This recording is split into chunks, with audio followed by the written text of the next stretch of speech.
Some of you that will remember the 1960s, or at least paying attention, I won't name names, will remember this famous parable, the parable of the madman by Friedrich Nietzsche. A madman who lit a lantern in the bright morning hours, ran to the marketplace and cried incessantly, "I'm looking for God, I'm looking for God." As many of those who did not believe in God were standing together there, he excited considerable laughter. "Have you lost God then?" they asked. "Did he lose his way like a child?" another one. "Or is he hiding?" as they chuckled, and they shouted and laughed at him. The madman sprang into their midst and pierced them with his glances. "Where has God gone?" he cried. "I shall tell you, we have killed him, you and I. We are God's murderers. But how have we done this?" he asked. "How were we able to drink up the sea? Who gave us the sponge to wipe away the entire horizon? What did we do when we unchained the earth from its sun? Whither is it moving now? Whither are we moving now? Away from all suns? Are we not perpetually falling backward, sideward, forward, in all directions without God? Is there not any up or down left? Are we not straying as if we're in an infinite nothing? Do we not feel the breath of empty space?" he says. And this one hit me this morning. Has it not become colder? God, he is dead, he says. God remains dead, and we have killed him. How shall we console himself, the madman cries. That which was the holiest and mightiest of all has not yet possessed, but has bled to death under our knives.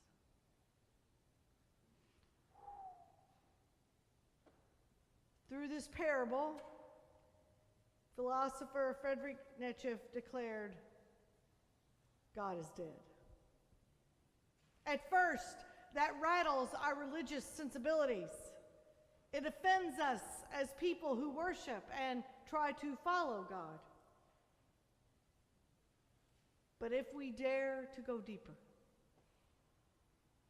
we must ask ourselves that maybe, just maybe, to people in the world, God does seem dead.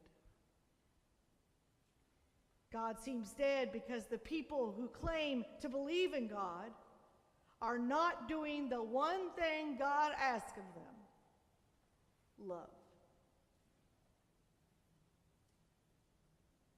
And one of them, a lawyer, asked Jesus a question to test him. "Teacher, which commandment of law is the greatest?" And Jesus said to him, "You shall love the Lord your God with all your heart, with all your soul, and with all your mind. This is the greatest and first commandment. And the second is like it," he adds, "you shall love your neighbor as yourself." Well, I don't know how you all read that, but it just can't get much clearer, can it? Love God with everything we got, and love everyone else like you love yourself, which I think is the root of the problem.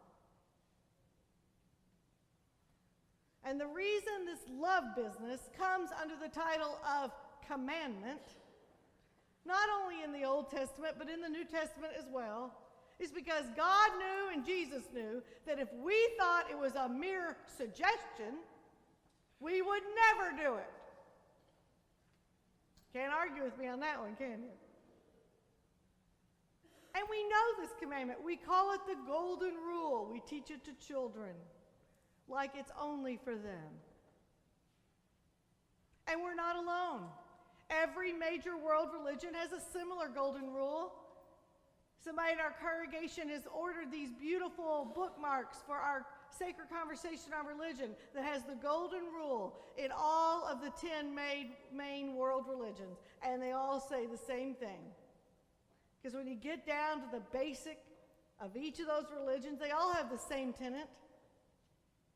Treat each other like you want to be treated. One of them might put it in the negative. Don't do to somebody what you don't want done. Same thing. Now, knowing it and doing it are two different things. And we have to be honest. It's hard to look at our world and still love. It's so much easier just to give up, to feel despair and emptiness, or to turn it all back around and be angry and bitter. Do we know anybody like that? Have we been there? Sure. It's hard to look in the mirror every day and see someone that's loved and lovable. Because we have bought into those negative messages and we just soak them right up and we believe them, don't we? You're not good enough, you're not skinny enough, you're worthless. I mean, golly, we have bought ourselves a terrible bill of goods. So we don't love others because we don't love the one in the mirror. And then it's hard to look at others and love them because we act out of our own wounds. Well, if I'm going to be hurt, I'm going to make sure everybody else feels that same pain. We can't deny any of it. The kind of love that God wants us to live is just plain old hard. It's hard. It's not the sentimental, sappy stuff of the Valentine's Day cards that we will love to give and get today. We need these days. If nothing else, you get to go out to dinner, right? And you get to eat chocolate, guilt-free. I'm all for Valentine's Day, but hear me. The kind of love that God requires is not the stuff off a Hallmark card. It's crawling down into those dark spaces in your souls and opening up your heart to love whatever you find there. And friends, I know enough about all of us to know some of it's not pretty. Some of it is pain upon pain upon pain. The kind of love that God is asking us to give is siding up next to the most unlovable, hateful wreck of a person and opening our heart to love whatever we find there. Not how they may be or how we want them to be, but how they are. Sin, skin, and all. It is loving somebody in spite of them, in spite of themselves. It's loving yourself in spite of yourself. Look at the quote on the cover of your bulletin, if you would, please. And you know one of my favorites is Maya Angelou, and she does it again. Love recognizes no barriers, she writes. It jumps hurdles, it leaps fences, it penetrates walls to arrive at its destination full of hope.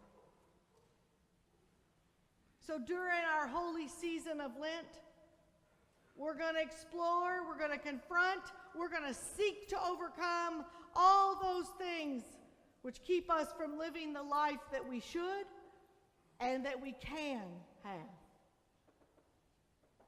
The empty cross, the symbol for our new life. In our faith, it means new possibilities. But we put barriers on our way to it, don't we? And so for the 6 Sundays of Lent, we're going to work on overcoming those things that keep us from new life. To do the things we're called to do, commanded to do. Those things that when we choose not to do them, those are the things that kill us each day. Those are the things that make us kill others each day. Those are the things that kill God each day. So you'll see the list as you walk through Lent with us. No love, no compassion, no respect, no joy, no hope, no justice. And you're like, man, Reverend Sara, you're a downer. I want us to own that this journey of faith is hard. Breaking through those barriers takes determination. It takes resolve. It takes belief in something bigger than ourselves. It takes waking up each morning and making a decision to live differently. This faith is not passé. This faith is not for wimps. That's why I said on Ash Wednesday, following Jesus is not for the faint of heart. It takes courage. You ever loved others that others don't love? What does the world do to you then? You become the other. What's popular is not always right. And what's right is seldom popular. This journey to live a new life that God gives us is nothing but work. But it's the greatest work we'll ever do. And I suspect because it's hard, that's why more people don't do it.